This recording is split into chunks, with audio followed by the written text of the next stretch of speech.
Hi, I'm Nadia Whiteside, Program Director at Career Transition Center of Chicago, and I'm pleased to introduce Cars for Conversation with Lauren Bittner. Lauren's a former client of CTC, and she developed this workshop while she was a client. She's presented for Conversation in person to dozens of CTC clients over the past 2 years with rave reviews. So without further ado, I'd like to introduce Lauren Bittner and Cars for Conversation. Hi, my name is Lauren Bittner, and I'm so excited to be presenting this presentation to you today. Another client and I created The broadcast is now starting. All attendees are in listen-only mode.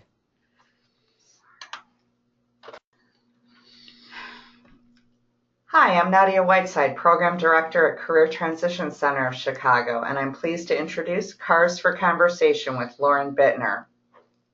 Hi, I am Lauren Bittner, and I am so excited to be able to lead this workshop for you today. I created this workshop with Renee Moore, another client at the CTC. As clients ourselves, we noticed that we were great at pitching and introducing ourselves to clients and coaches, but we struggled with compiling in-depth stories to answer interview questions and convey what set us apart or what uniquely qualified us for a position. We learned how to write cars through trial and error. The assembly process took a significant amount of time. After running the process, we created this workshop to streamline the process for you. If you're new to the CTC, you'll get an introduction to cars in the Building Skills 2 workshop in the Resume Clinic. In this workshop, we'll explore cars in depth. If you've already heard of cars and are in the process of developing them, this workshop will help you as well. This is what we'd like you to leave with today. We'd like you to learn tips for converting your resume and other content to cars. We'd like you to learn what makes a car effective, and we'd like you to be able to create a first draft or at least part of an outline of a car. So let's think about when we use cars. We use them when talking to an interviewer, such as answering questions about how you use your skills to diagnose or solve a problem, or how your skills fit their requirements. You can also use them to show results on your resume and develop your value statement. Sign up for the Revise Your Pitch workshop to learn more about using cars to develop your value statement.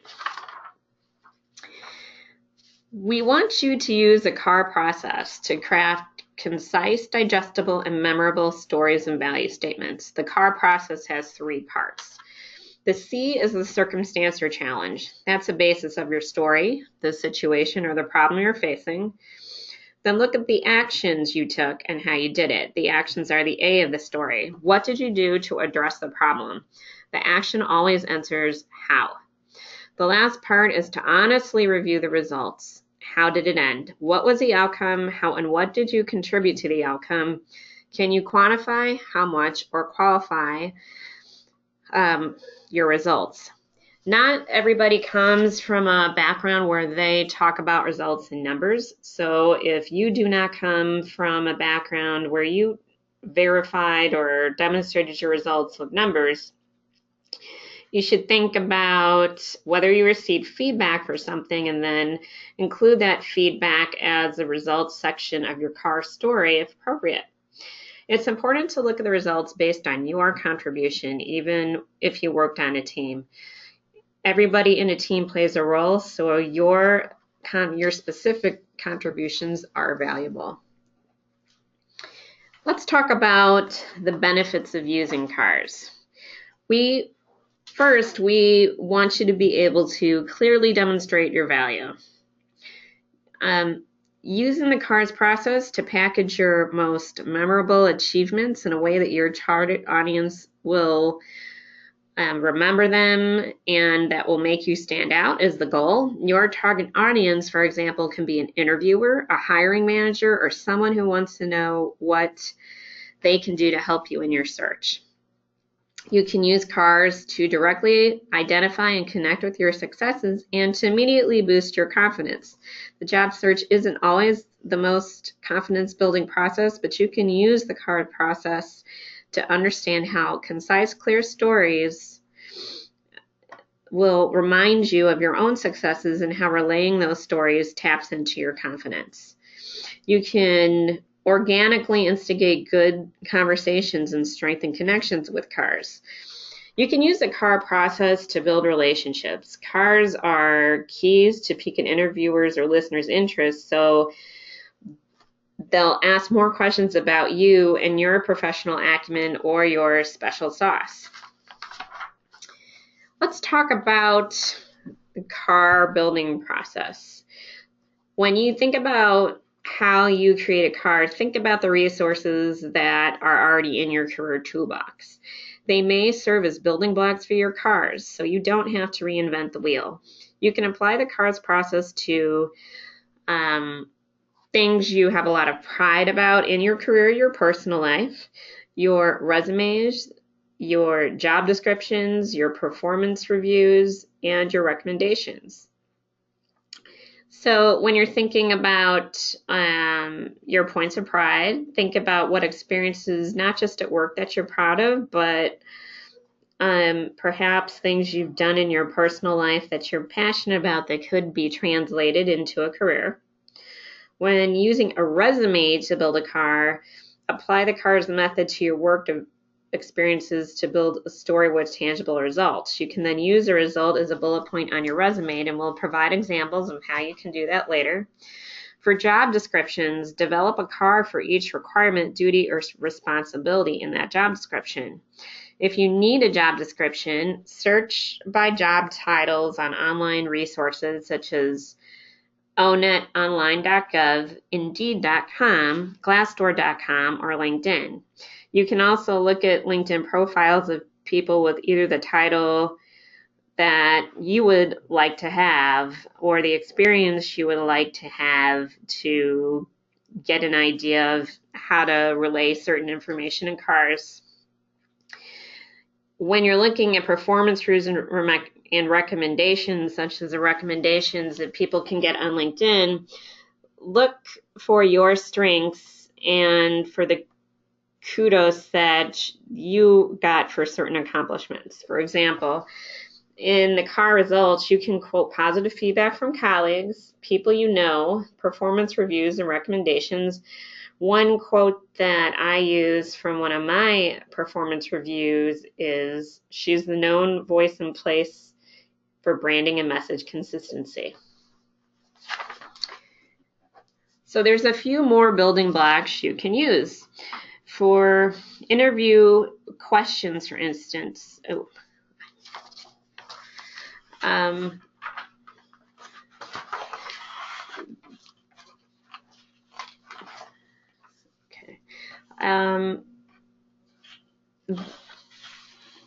so we want, I just went through that. Oh, I don't have that.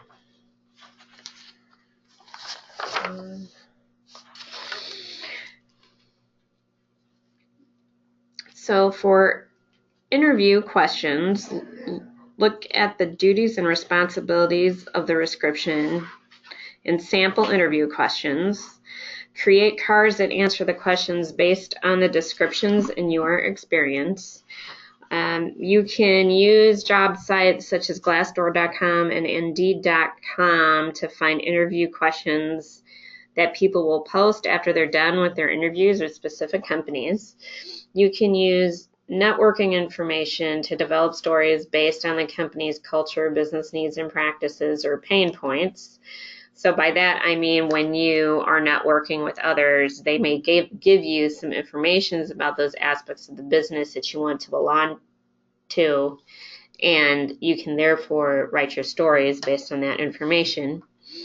You can use assessment results to reveal your special sauce and show instead of tell your strengths. For example, Strengths Finder, which is a course that you can take at the CTC, identifies your 5 strongest characteristics that you probably can apply to every situation, or you probably do apply to every situation. So some of the characteristics that might come out of Strengths Finders for you are that you're a quick learner, a connector, a developer, a communicator, an adapter. And you can use those when you're describing how you did it. For the other resources, think of something you accomplished in life, including volunteering that required working with others and producing results. Now, it's important to be brief and concise without giving it all away. Just remember to write in the active voice in first person, use a personal tone, and demonstrate your special sauce when describing your actions, and then use positive endings. If you're mindful of these guidelines, you're taking charge of the way you're presenting yourself instead of giving all the power to the interviewer. Now, let's talk about the language that we'll use. So I've mentioned being direct and concise and using active voice. So active voice is something that clearly connects the performer with the action. Passive voice is indirect and sometimes unnecessarily complicates sentences and makes the meaning vague. Now, as I read these sentences, I just want you to think about whether they're passive or active. In 1988, drug screenings were failed by 13% of employees. Every Friday, the bagels were devoured by the members of the late shift. Every manager voted in favor of increasing the minimum wage. The luggage of the entire flight and crew was damaged by the luggage handlers. Eat, drink, and be merry often was stated after the CEO's speech. The rain in Spain falls mainly on the plane.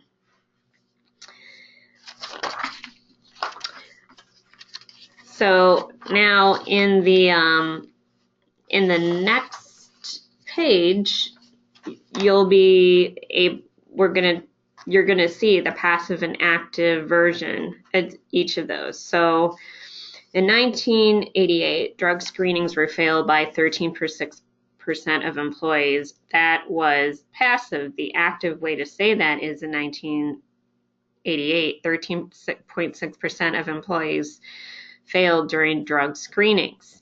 So what that does is it gives the employees the responsibility of failing the screenings, and it takes out some extra words. And then we go on to every Friday, the bagels were devoured by members of the late shift. And then the active version of that is every Friday, the late shift devoured bagels. So that's actually very similar to the first example. And a hint is that often when somebody uses the word by in a sentence, that's usually a passive way to structure a sentence.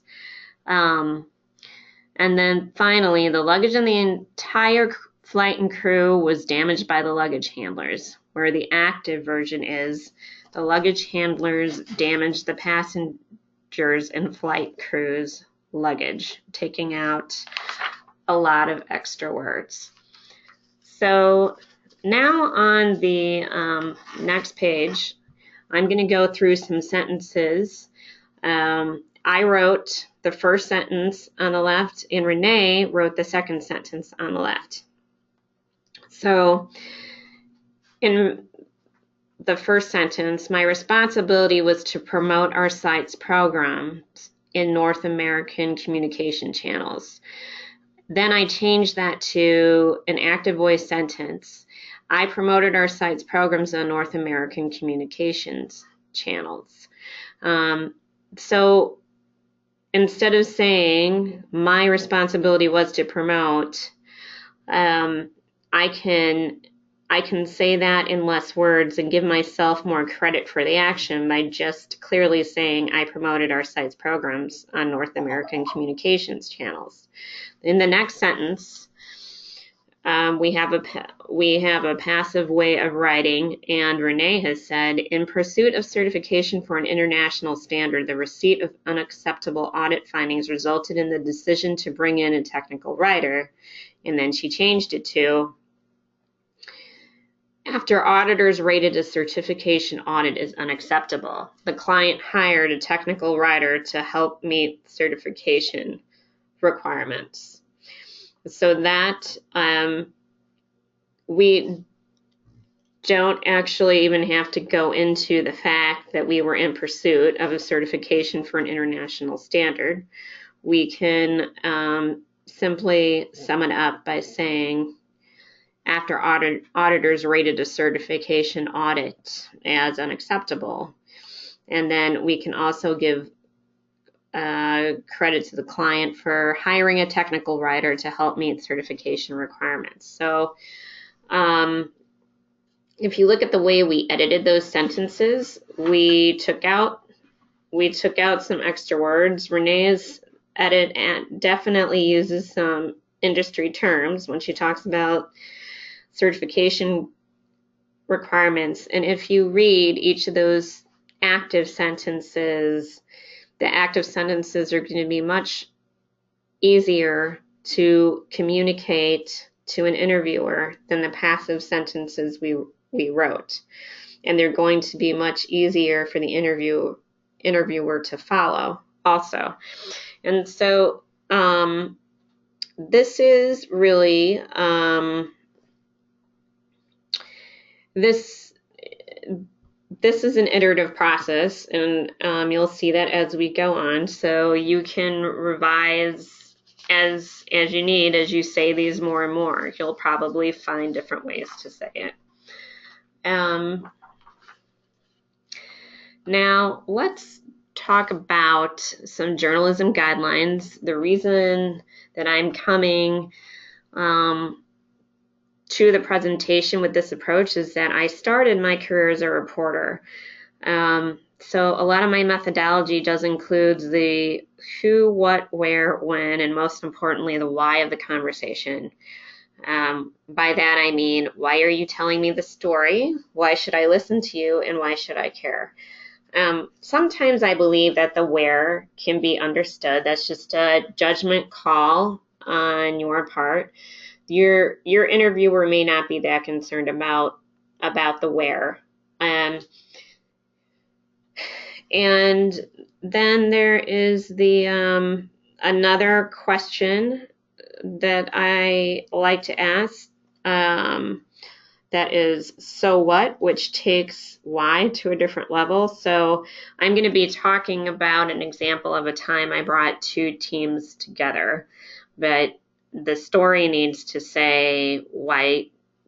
So what happened as a result of you being able to do that, and why is your ability to do that so important? So in addition, the 3 H's are really important. You can use them to quantify and to to highlight quality work. So how did you do it? How much money was saved or made, for example, or how well did you do it? And that's, I'm referencing now what I said before about if you don't have numbers to quantify your result, you can always go with feedback from somebody else that qualifies your result. So let's take a minute. I'm going to go through a circumstance and a challenge that I had and take you through the way that I worded it. So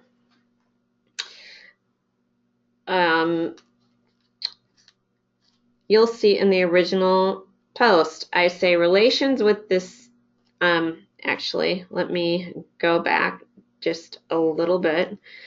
In my last role as Global Community Marketing Manager, our community sites programs weren't promoted properly by North American marketing channels.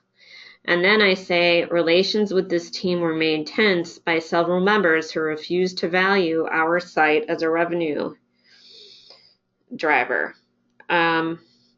So if in the original post where I say relationships with this team were tense because several people refused to value our site as a revenue driver, here I am placing the emphasis on my old employer in a negative kind of finger pointing way, and that's never a good idea. And then if you look at the revised side, the global community and North American marketing teams had conflicting ideas about promoting community versus selling product. So if you look at the first one, global community marketing manager, that is true. It was my old role, but I actually revised it and took it out just because it was pretty wordy and passive, and they might not care about my title as much as what was actually happening, that the global community and North American marketing teams, which is much more concise and active and a little bit more casual and conversational, had conflicting ideas about promoting community versus selling product. And so then in the bottom, where I wrote the sentence about the relations with the team that were made tense by several community members, I changed it to something more positive where the accountability was shared. We needed to use each other's marketing channels to achieve the common goal of increased revenue. And I think any manager or person in a hiring position is going to be interested in how you can achieve a common goal with another team.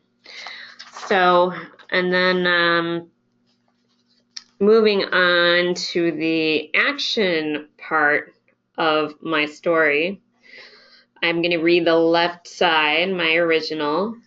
A contact on the other team set up a meeting. So its new email marketing contact could ask me questions about my role. And after that meeting, we found a way to build a reciprocal marketing relationship together. So first of all, someone else gets the credit, a contact on another team, and the person I'm talking to probably wouldn't be interested in what somebody else is doing. And then the how goes, there could be more detail there, and there's not a so what that's explained. And then when I go to the revised side, what I do is I highlight a strength, which is that I uncovered a strength that I actually uncovered in the CTC's Strength Finder class called WOO, which is winning others over. So let me read it. I say, by collaborating with a new member of the North American marketing team, I was able to diplomatically integrate into both teams. And then I would also like to say that I got help with the diplomatically integrate portion of this in the Revise Your Pitch workshop. So there's a lot of places here to get help with what you say to interviewers. This promoted a better understanding of all needs so that we were able to develop successful campaigns for each other. So that part answers why this collaboration was beneficial to the company. And then finally, in return, the North American team provided the global community team with more access to its marketing channels, increasing the community's exposure to North American customers, which in a nutshell was that was my job. That was why I was placed in the Chicago office of that company. So throughout this, I give myself some of the credit using active voice. And then I, in addition to showing the strength of WOO, which is a strength finder strength, it also shows a strength of connectedness, which is pointing out links between people, as well as skills like building marketing campaigns and an ability to drive results, which is something everybody wants from a marketer. So all of those things answer the question, what's my special sauce or so what? So at this point, I was comfortable that the how part of my story was sufficiently answered. Okay, then then if I look at the last part of the story, which are the results.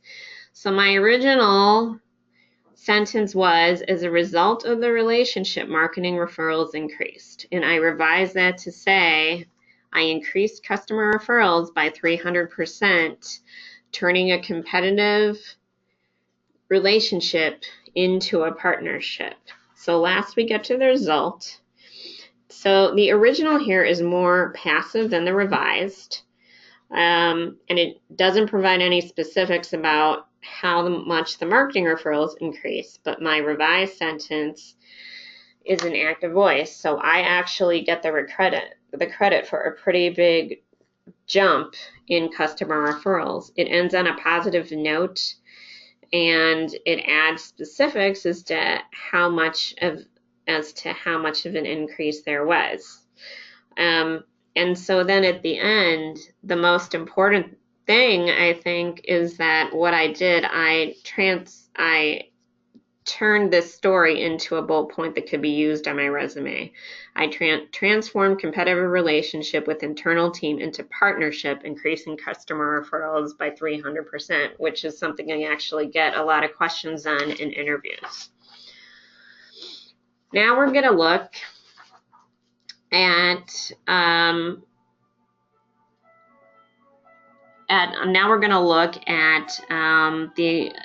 a second example, and this was a story that Renee wrote. So let's look at her original. In pursuit of certification for an international standard, the receipt of unacceptable pre-certification audit ratings resulted in the company's decision to bring in a technical writer.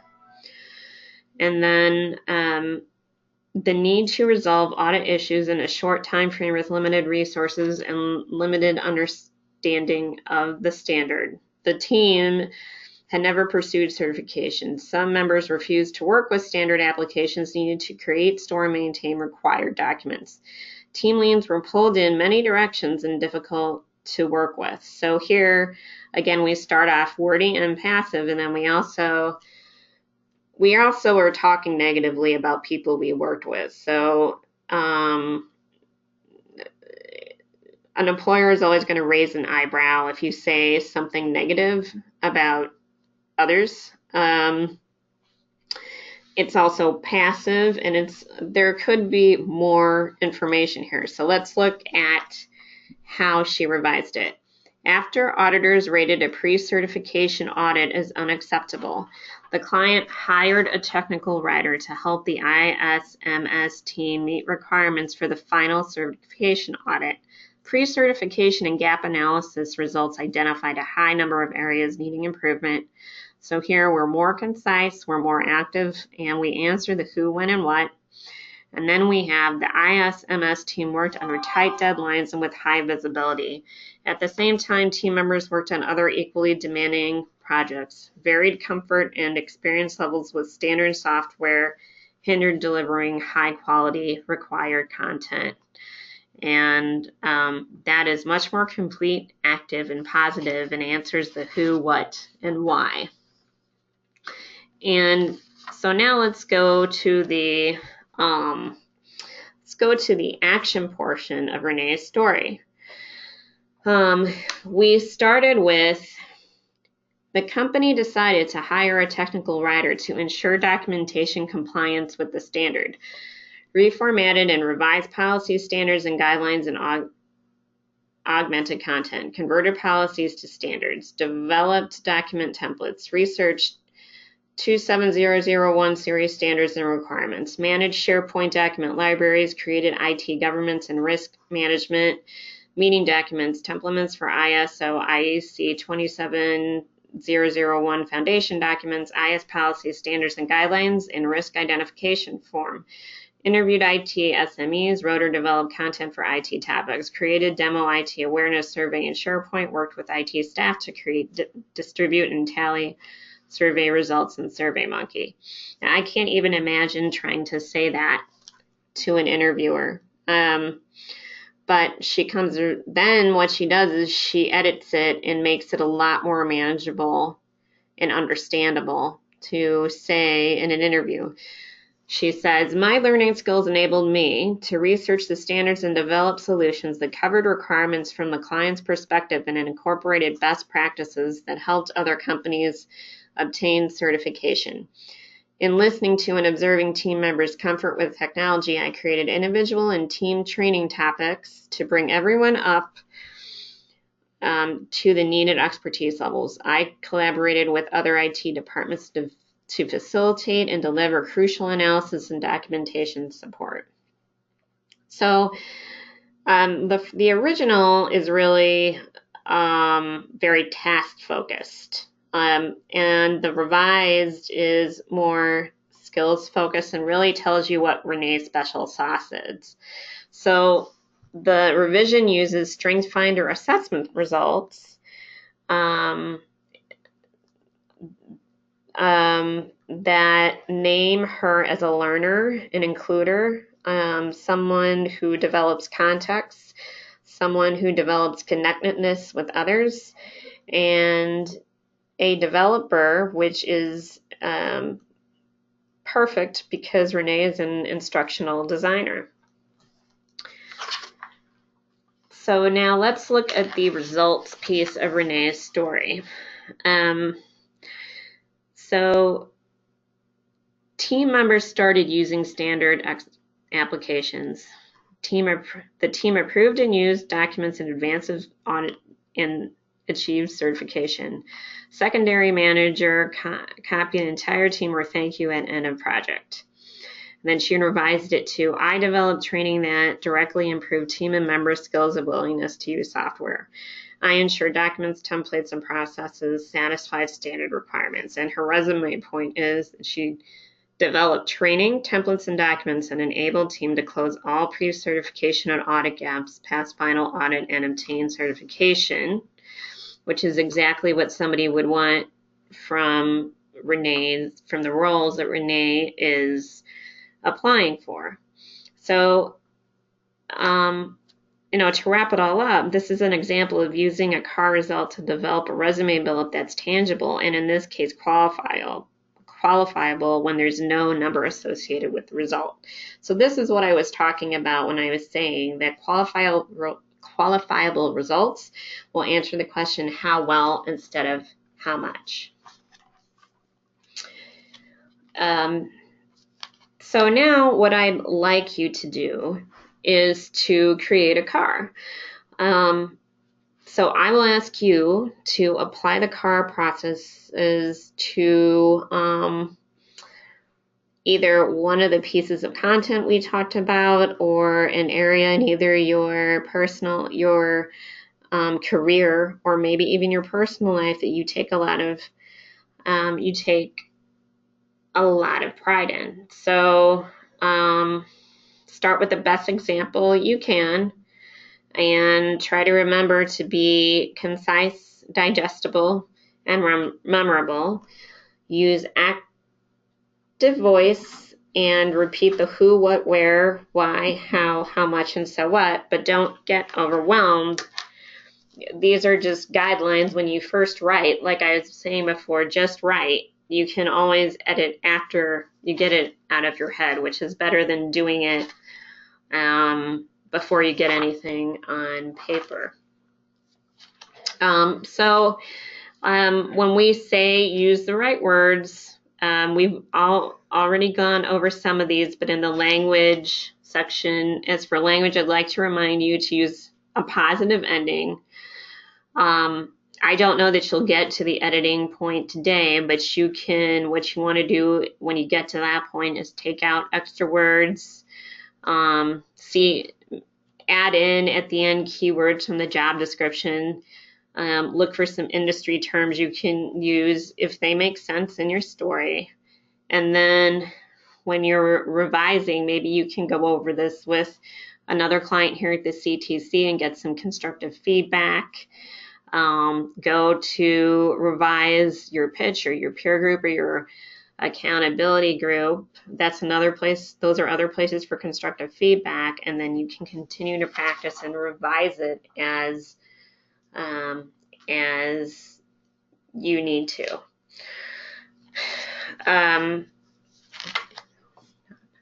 Okay. So thank you very much for coming today, and I hope that this will help you streamline this process, and I wish you well in your job search. Thanks so much, Lauren.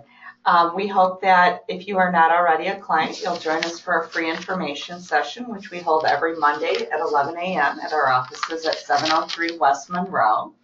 If you want more information on our programs and workshops, you can check out our website at ctcchicago.org. And here's some references that Lauren's laid out as well to help you with your writing content, structure, grammar, those kinds of things that sometimes we forget since we've been out of school for a while. So we'd like to thank you on behalf of Lauren Bittner and myself. We appreciate you attending this webinar, and you can check out this and more titles on CTC's YouTube page, as well as client videos on our website. Thanks for joining us today, and have a great day.